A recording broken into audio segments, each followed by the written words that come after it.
The world stopped on August 31st, 1997. Princess Diana was dead. The news came in fragments, confused and shocking. A car crash in a Paris tunnel. Her boyfriend Dodi Fayed was also dead. Their driver was dead. Only the bodyguard survived. The initial story was simple. It was a tragedy. A terrible accident caused by a drunk driver and a relentless swarm of paparazzi. And for many, that's where the story ended. But for millions of others, it was just the beginning. The official explanation felt too neat, too simple for a woman whose life was so complex. Diana wasn't just a princess. She was a global phenomenon. She was a mother to a future king. She was a woman who had challenged the British monarchy from the inside, and at the time of her death, she seemed to be finding a new life, a new love, and a new powerful voice on the world stage. People started asking questions. The questions grew into whispers. The whispers grew into full-blown theories. And at the heart of the darkest of these theories was a single, terrifying thought. This was no accident. This was an assassination, an execution carried out by the most shadowy parts of the British state, the Secret Service. To understand why this theory took hold, you have to understand who Diana was in the last year of her life. She was divorced from Prince Charles. She was free from the direct control of the royal family, or the firm, as it was sometimes called. But she was still the mother of the future King of England, Prince William. Her every move was scrutinized, and her moves were becoming increasingly bold. She had started a passionate relationship with Dodi Fayed, the son of the Egyptian billionaire Mohammed Al Fayed. And Dodi was a Muslim. The British press, and by extension, the establishment, seemed deeply uncomfortable with this. The idea of the mother of the future king marrying a Muslim man, possibly having more children with him, was seen by some as a threat to the very fabric of the monarchy. The future King of England could have a Muslim stepfather and half-siblings. To a certain kind of traditionalist, this was unthinkable. Muhammad al-Fayed would later become the loudest voice proclaiming a conspiracy.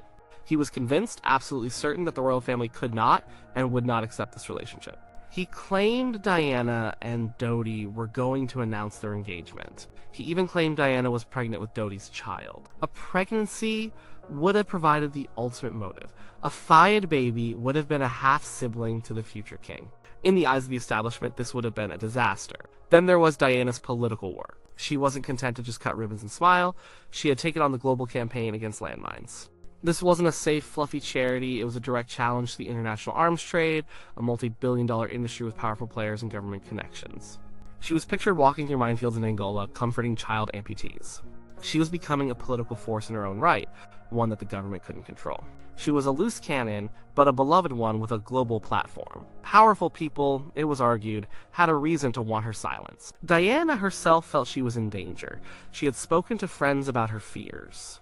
In October 1993, she wrote a letter that would later become a cornerstone of the conspiracy theory. In it, she claimed that her ex-husband, Prince Charles, was planning an accident in my car, brake failure, and serious head injury so that he could marry someone else. She named the person. She was specific. She believed she was a target. Whether this was a moment of paranoia or a genuine, well-founded fear, it showed her state of mind. She believed the people she was once married into were capable of anything. So the motive, or rather, a collection of powerful motives, was there. The establishment's alleged desire to protect the monarchy's image. The potential outrage over a marriage to Dodi Fayed. The horror of a potential pregnancy. The anger of the arms industry. These were the ingredients. The car crash in the Pont de l'Alma tunnel was just the delivery mechanism. The official story, established by two major police investigations, one in France and the British Operation Paget, is straightforward.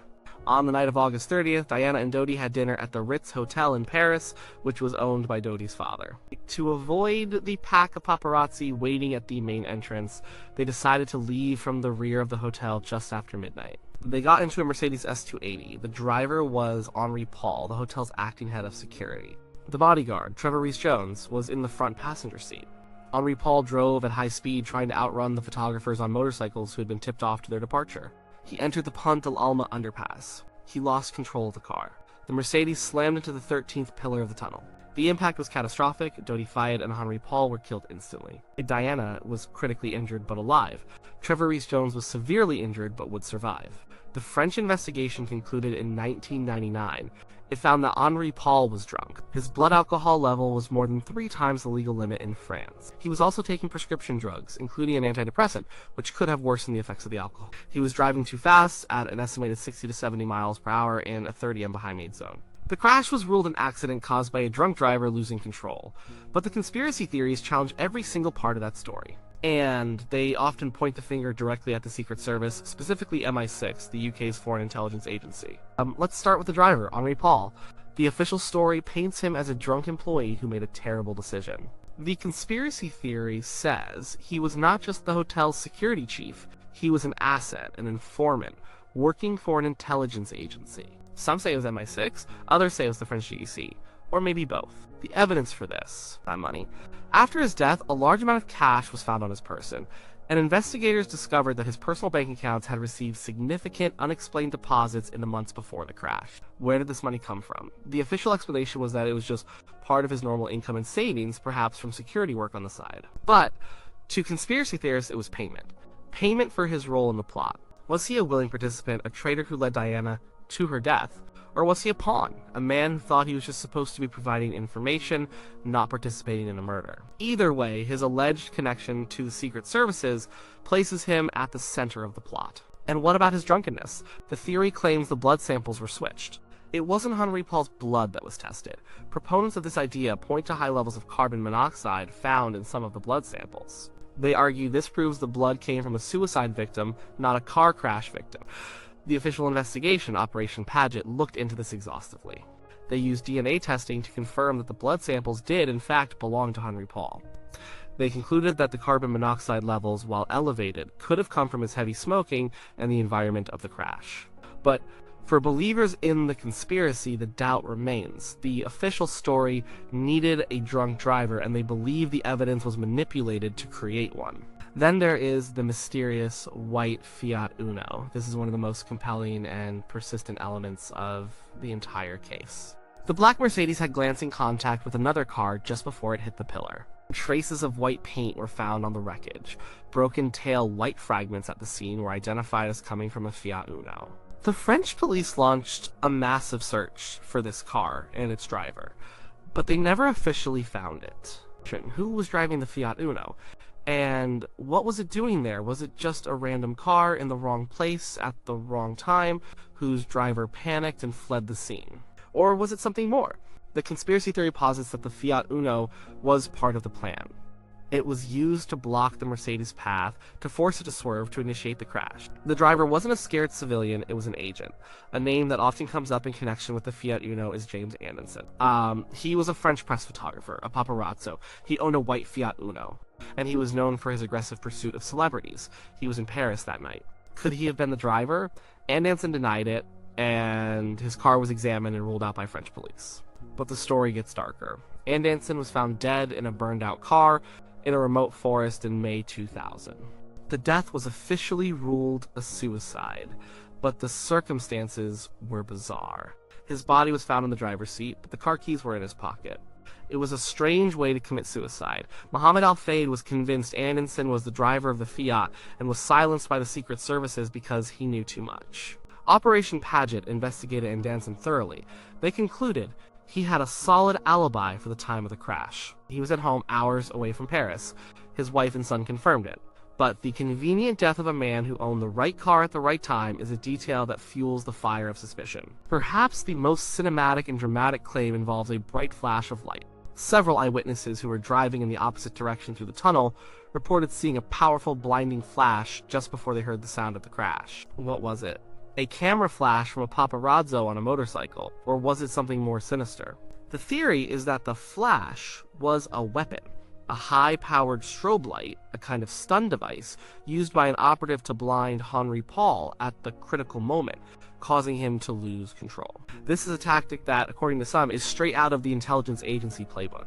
It would cause a crash that looks like an accident, leaving almost no trace. Richard Tomlinson, a former MI6 agent, gave this theory a huge boost. Tomlinson was a disgruntled ex-spy who was jailed for breaking the Official Secrets Act. He was not a credible witness in the eyes of the British government, but his claims were explosive. He said he had seen a proposal, drafted by another MI6 officer, for a plan to assassinate the Serbian leader Slobodan Milosevic. The plan involved staging a car crash in a tunnel, and the method?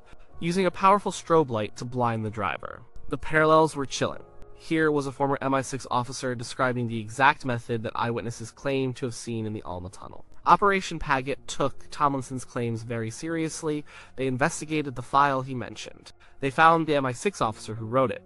They concluded that the plan did exist, but it was for a military-style ambush of Serbian generals, not a staged car crash to kill a politician. They also interviewed every known eyewitness to the crash. The accounts of the flash were inconsistent. Some saw a flash, others didn't. Those who did couldn't agree on where it came from. The investigators concluded there was no reliable evidence of a flash being used as a weapon. They believed it was more likely the confused memory of camera flashes or the headlights of oncoming cars. But to those who believe in a plot, the eyewitnesses and the Tomlinson testimony are proof. The flash was the kill shot. The actions after the crash also came under intense scrutiny. The conspiracy theory alleges that the medical treatment Diana received was deliberately and fatally slow. It took a very long time for the ambulance to get her from the tunnel to the Paiti Salpêtrière Hospital. In the UK or the US, the standard procedure for trauma victims is scoop and run. Get the patient to a hospital and into surgery as fast as possible. The French medical teams used a different approach, often called stay and play. They believe in stabilizing the patient at the scene before transport, so Diana was treated at the crash site for a significant period. The ambulance then drove very slowly to the hospital, stopping at one point. Why? The doctors on the scene said she was in shock and her blood pressure was dangerously low. They were trying to keep her alive. A fast, bumpy ride could have killed her, but the conspiracy theory suggests this was all a deliberate delay. The agents on the ground were making sure she would not survive. They were giving her time to bleed out. They needed her to die on the operating table, not to survive and tell her story. And medical experts who reviewed the case for Operation Paget overwhelmingly supported the decisions made by the French doctors. They concluded that her injuries, particularly a torn pulmonary vein near her heart, were so severe that she was almost certain to die, regardless of how quickly she got to the hospital. It was a hidden, catastrophic injury, but the different medical philosophies created a window of doubt. The delay just didn't feel right to many people. Then there was the embalming. Diana's body was embalmed in Paris very quickly after her death, before a full post-mortem could be conducted. Why the rush? This became a central part of Mohammed Al-Fayed's claim that Diana was pregnant. He insisted that the embalming was a deliberate act to destroy any evidence of a fetus. Embalming fluid would make a reliable pregnancy test impossible. The official reason for the rapid embalming was more practical. It was a hot August day. Diana's body was going to be viewed by her family and then publicly displayed before the funeral. The British royals, through the British consul in Paris, requested it. It was done to preserve her body out of respect. But the timing was, at best, unfortunate. It fueled the belief that there was a cover-up. Operation Paget later interviewed friends who said Diana had been using contraception and had her period just before she died. Blood taken from the car at the scene was tested for the HCG pregnancy hormone, and the result was negative. The evidence strongly suggests she was not pregnant, but the act of embalming, which destroyed the possibility of absolute proof, allowed the suspicion to live on. All these individual threads, like the driver, the Fiat, the flash, the medical delay, the embalming level, were woven together by Mohammed Al-Fayed. He spent years and millions of pounds funding private investigations and pushing for a full public inquiry. He accused Prince Philip, the Duke of Edinburgh, of being the mastermind behind the plot, calling him a gangster and a racist. He believed the entire royal family, in league with MI6, had ordered the murder of his son and the mother of the future king. His persistence eventually led to the massive British inquest in 2007, presided over by Lord Justice Scott Baker. It was a huge 6-month-long affair. The jury heard from hundreds of witnesses. They examined every piece of evidence. They traveled to Paris to see the crash site. They heard all the conspiracy theories presented in exhaustive detail. Richard Tomlinson testified. The eyewitnesses who saw the flash testified. Experts on car crashes, medicine, and photography all gave evidence. In the end, after hearing all the arguments, the jury delivered its verdict in April 2008. They concluded that Diana and Dodi had been unlawfully killed, but not by the Secret Services, not by the royal family. They were killed by the grossly negligent driving of their driver, Henri Paul, and of the paparazzi vehicles following them. The jury explicitly rejected the idea of an assassination. They had considered the claims of a conspiracy involving MI6 and the Duke of Edinburgh and had found no evidence to support them. For the British legal system, this was the final word. The most thorough investigation possible had been conducted. The darkest questions had been asked in open court, and the answer was a mundane, pointless tragedy. A drunk driver, a pack of photographers, and a terrible crash. So, did the Secret Service kill Princess Diana? The official answer, backed by 2 police investigations and a full inquest, is an emphatic no. The evidence points to a tragic accident. The conspiracy theories, while compelling, are often built on speculation, on connecting unrelated dots, and on a deep-seated distrust of authority. They prey on the feeling that powerful people are never held accountable, and yet for some, the official story will never be enough. There are too many oddities: the missing Fiat Uno, the unexplained money in Henri Paul's accounts, the eyewitnesses who swear they saw a flash, the strange death of James Anderson, the letter Diana herself wrote predicting her own death in a car crash. These are the loose ends that keep the theory alive. The truth is, the death of Princess Diana was a perfect storm for conspiracy. You had a beloved, rebellious figure who was seen as a threat to a powerful ancient institution. You had a cast of characters from the worlds of royalty, big business, and the media. You had a chaotic, violent event with conflicting witness statements, and you had a grieving father with the money and the will to challenge the official story at every turn. It's possible that the official story is 100% correct, that it was nothing more than a drunk driver showing off, a reckless chase, and a fatal mistake.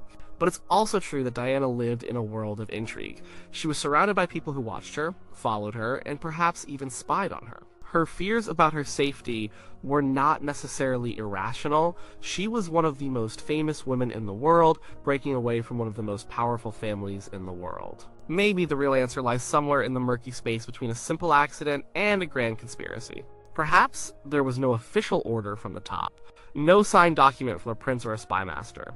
But maybe the environment around Diana had become so toxic, the establishment's dislike of her new life so palpable, that certain people on the fringes over eager paparazzi, low-level informants, shadowy figures felt empowered to act recklessly. Or maybe it really was just a car crash. A stupid, senseless, and deeply human tragedy. That is, in many ways, a harder truth to accept. It's easier to believe that a life as significant as Diana's was taken by powerful, evil forces. It gives her death a meaning, a purpose. The alternative is that her life, and the lives of 2 other men, were ended by a drunk driver in a dark tunnel on a summer night. Of a story with no villains, in the shadows, no secret agents, no grand plot, just a terrible, preventable accident that changed the world forever. The official record says that's what happened, but the questions, like the legend of the princess herself, will likely never die.